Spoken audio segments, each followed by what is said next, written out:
Winter was coming, and I only had one pair of long pants on me, so I decided to get a ride to the nearest Salvation Army.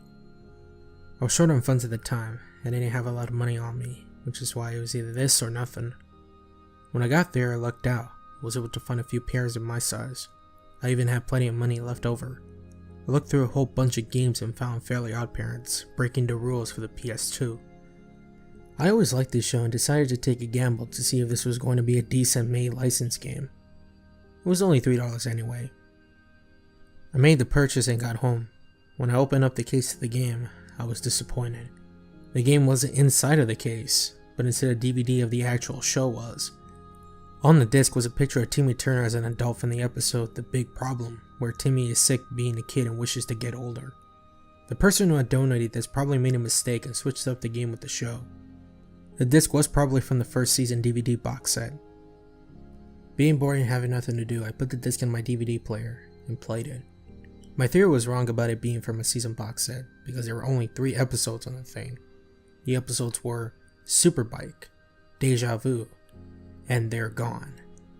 The DVD title was just an image of the grown-up Timmy crying when he was unfairly arrested in The Big Problem and wanted to be a kid again. I also noticed that The Big Problem wasn't one of the 3 episodes, so why would they have grown-up Timmy on the disc and title? Strange as that is, I also didn't recall seeing an episode titled They're Gone before. The show was entertaining as usual with the first 2 episodes that I watched being as good as I remember them, before the later seasons messed everything up. I also noticed that these episodes were from the 2nd season of the show after I did some research on the Fairly OddParents wiki. After the first 2 episodes, They're Gone began playing. The title card had a picture of Timmy with Cosmo and Wanda together, except there were 2 black X's crossing the 2 fairies out. The episode starts with Timmy playing with his fairies all happy and such. He makes a wish which is to have food, and then wishes for the newest video game. Timmy seemed very clingy towards his fairy guardians, even more than usual. He mentions how he's lucky and doesn't want to stop praising Cosmo and Wanda. The next scene is a bunch of montages showing scenes from various episodes where his fairies help him when he needs it the most. These scenes were in black and white. They also went up to season 4 and played for about 2 minutes. The final montage scene had Timmy getting revenge on Vicky, his babysitter, which was from the pilot episode. After the montages, Timmy's lying down in his bed and talks about all the fun he had today, despite what had happened. He even begins to act more appreciative around his godparents, despite abusing his wishes most of the time. He may have been a jerk in some of the episodes, but this version of Timmy Turner wasn't the character that I knew. If this episode never aired on TV, it was probably for this reason alone. Just as he was about to go to sleep, Timmy speaks. "I never want any of this to go away." After saying this, Wanda's grin turns into a frown. She begins to look depressed. Cosmo, despite being stupid at times, also shared the same expression that Wanda had, as if he was aware. "What should we tell him?" Wanda asks Cosmo. Cosmo goes silent, then he tells Wanda that now would be the best time. Wanda nods slowly at Cosmo's answer and tells Timmy that in the future, he'll have to say farewell to them when he's all grown up. The thing is, the show has explained this before. When Timmy becomes an adult, he'll lose Cosmo and Wanda. His memories will also be wiped of ever having any fairies in the first place. Cosmo and Wanda's job was to make sure that Timmy had a good future despite the odds that were always against him. I knew what the episode was about, but I remembered this plot being used before in another special, so it was weird to see it being used again.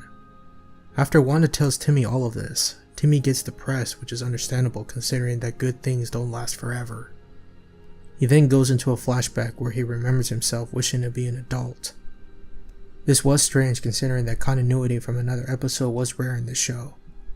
Timmy goes to sleep, all saddened. The next scene was Timmy, who was obviously having a bad dream. I'm used to seeing things like this getting used in shows, so I was able to tell what was happening. Timmy wakes up in an empty room, which is completely white. Usually watching a character having nightmares in a kid's show wasn't bad, but even I started to feel uneasy when Timmy cried out for help. Voices belonging to Crocker, Vicky, and Trixie started laughing in malice while Timmy continued his search, while eventually hearing Cosmo and Wanda yelling. He turns around to see a giant demonic hand grasping hold on the 2 fairies. He runs after the hand, attempting to rescue his 2 godparents. The hand quickly phases through the floor, escaping with Timmy's 2 godparents. Timmy awakens. He doesn't yell or scream like you would expect in a nightmare sequence. He gets up and looks at Cosmo and Wanda sleeping, disguised as fish. He then starts speaking in a depressed tone. I know I have other friends, but I was never special. I was only given Cosmo and Wanda because fate felt sorry for me. Once I lose them, they'll forget about me. I'll just be another forgotten memory like the last kid they watched over. Now that I thought about it, Cosmo and Wanda never brought up anyone they looked after in the past. Was Timmy right? It's only a job. They pretend to like me, but it's all a complete lie. Timmy goes to a window in his room and continues to talk to himself. I'm sorry that I couldn't be a winner. I couldn't even make decent wishes. Everything I've tried to wish for has backfired on me. They're probably secretly annoyed with me because I always get them into trouble. I've even exposed them to a lot of danger. They say they love me, but they'll forget about me in time. Timmy sobs quietly while opening the window. I didn't like where this was going. Fairly OddParents was a show that was always comedic and never had mature themes in it. The fact they were implying suicide was terrible, and it made me wonder who was involved in the production of this episode. There was no way the creators were involved in this. Timmy speaks for the final time. If this is what it will take to be remembered, I'm ready to pay the price. I won't have my happy memories taken from me. I'll always be a kid. Before Timmy jumped out of the window, Cosmo and Wanda were now up and started shouting for Timmy to stop. He ignores his two fairies and takes the plunge. Cosmo and Wanda try to catch him in time, but it was already too late. Cosmo and Wanda looked down and see Timmy's lifeless body. Immediately, the episode ended without any dialogue from the two fairies. Needless to say, I didn't expect anything like that to get hidden on a DVD. I wasn't done with this chapter in my life yet though. I wanted to get to the bottom of this. I did some searching around for They're Gone and was shocked when I found out that I wasn't the only one who had seen the episode. A lot of the other fans of the show told me that They're Gone was put into various bootleg DVDs and scattered around in hope that people would find them. The person responsible for what I had just seen was Matt. He was a high-functioning autistic kid that was talented at many things, including edits to shows. Sadly, he was ignored due to his hobbies and weird sexual interests. Matt was stupid enough to show these interests before an entire classroom. He showed off a presentation in class where he had edited an episode of Adventures of Sonic the Hedgehog. It was an edit on an existing episode of the show where it was strongly implied that Sonic and Tails were having sex together. People, including teachers and family, became disappointed in Matt due to his lack of control. He was ignored by a large group of people, and no one paid any attention to his later projects despite not having any sexual content in it. Matt eventually ended up getting expelled for destroying other people's work due to his jealousy and hatred for his fellow peers. Later in his life, Fairly OddParents aired for the first time, and Matt became obsessed with it. He easily compared himself to Timmy because of how miserable he was before getting his fairies. The show for the most part was his most favorite show, and when he finally snapped and got fed up with the outside world, he worked on making his own episode. He shut himself in his room working on that thing for months. He kept this up until it was ready.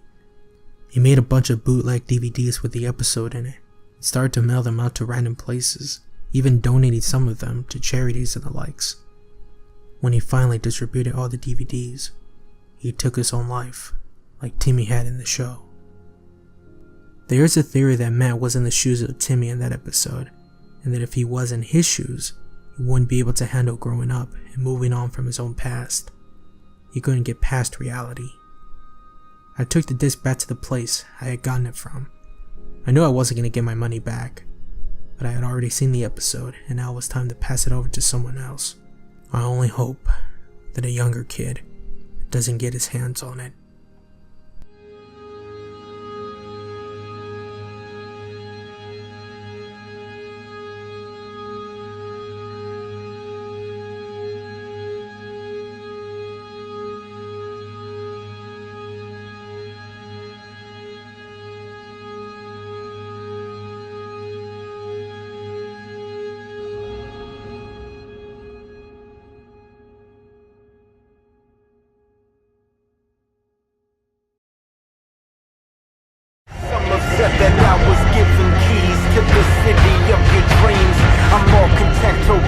inside the walls and catch a breeze.